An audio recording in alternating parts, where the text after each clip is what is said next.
Former DOJ prosecutor Jim Trusty, who now represents former President Trump. Jim, good to have you with us. Thank you for joining us this afternoon. Good to see you.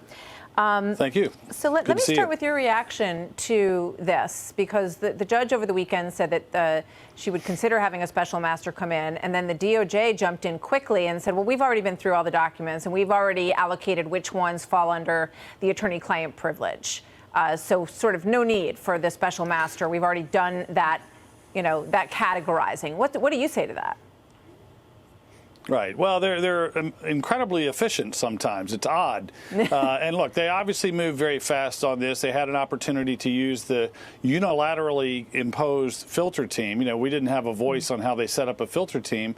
And now they are trying to suggest with this pleading, like, Judge, don't be surprised that we've already taken care of all this.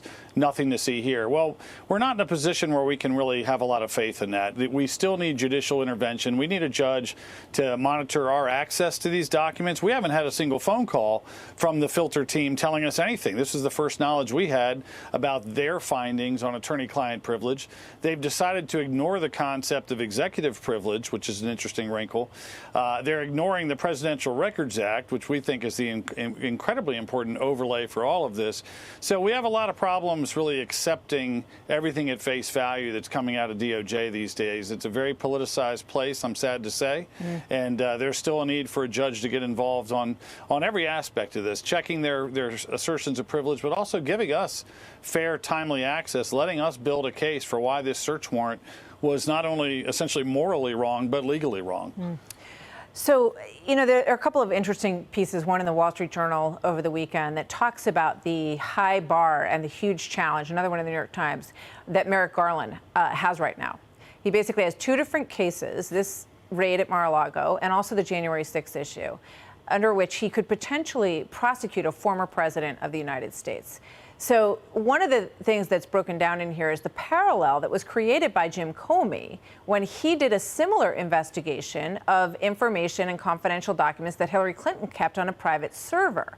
And he came out at the time and said that, they had held back documents, the Clinton team, they held back documents after they said, oh, we gave them all the classified information, but yet they couldn't prosecute. So tell me what your take is on what is different or the same in those two things. And did that set a precedent for handling this case that cannot be overturned? Well, it may not have been the most respectful precedent in terms of the way it was rolled out by Jim Comey and the reasoning that he employed, but I'll take it in terms of the result. And look, the difference was incredibly, it's a striking difference between the two situations. Hillary Clinton had no protection under the Presidential Records Act. That had nothing to do with her at all in terms of how you actually classify these documents as only presidential or personal. The classification doesn't matter. She had a personal server. That is a tremendously more insecure way of having access to documents than some papers under lock and key at a basement of a place where Secret Service is on guard as well.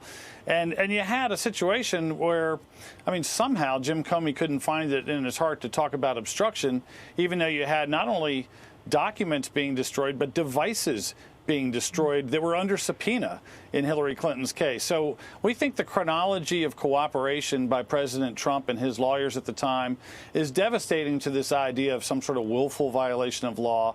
It really shows a president who was accommodating. It's interesting in terms of the affidavit, that oil slick of an affidavit that we received in terms of all the redactions. It leaves out June 3rd. It leaves out a day when DOJ was allowed to walk around Mar-a-Lago, look at the storage facility, and assess things. And the advice they came up with 5 days later was, hey, put a lock on the door, please. That's not the stuff of an urgent, nuclear-based, espionage-type investigation. That's the stuff of an overdue library book and some people that are perhaps holding this president to a different standard than anyone else. So what do you think about Merrick Garland and how he's going to play this, given the stakes that are involved here?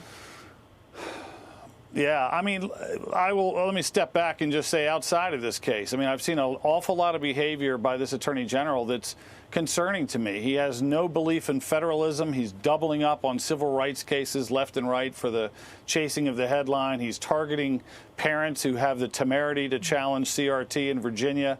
And this is kind of par for the course. It's a very politicized Department of Justice. I'm sorry to say, I've been around it, my entire professional life. I don't take any pleasure saying these things, but somehow someone needs to stand up and do the right thing in DOJ and recognize that this is a fool's errand, that they should not have been pursuing this, that it's political in nature, it's not criminal, and somebody needs to step up. And if DOJ is not going to do it, we're going to do our best to get a judge to do it. How do you feel so far about representing the former president and the decision to go do that? There was some criticism on the Sunday shows about that it was difficult for him to put together a legal team. What do you say about that, Jim? Yeah, I think a lot of it, hopefully, is not just from my family. Hopefully, it's other people that are saying it. But I mean, look, there's a lot of barbs that come with this territory, right? It's a cheap way of attacking President Trump to also attack his lawyers. When I was prosecuting no body murder cases or MS-13 RICO cases or defending great folks like Hope Solo, I was kind of okay, and now suddenly I'm dumb as a stump. That's the New York Times angle. That's where they're going to go with this stuff. But we're not going to let it distract us. I mean, we've got an important job to do, a client who's in really a historical position here in terms of stepping back and thinking about the bad history being made by doing this search warrant, by having an attorney general have press conferences to announce sealed documents under the guise of transparency, and then holding off on the affidavit like they are, with their fists tightly wrapped around the actual evidence. So there's so much at stake that it's a real honor to represent the president, and I'll take the barbs and slings because it's important for all of us in this country to rein in a political DOJ and FBI. Okay. Jim, thank you. Very good to have your perspective today, and thank you very much for joining us. I hope Good seeing you, Martha. I know there's going to be more to talk about, so I hope you'll join us again soon.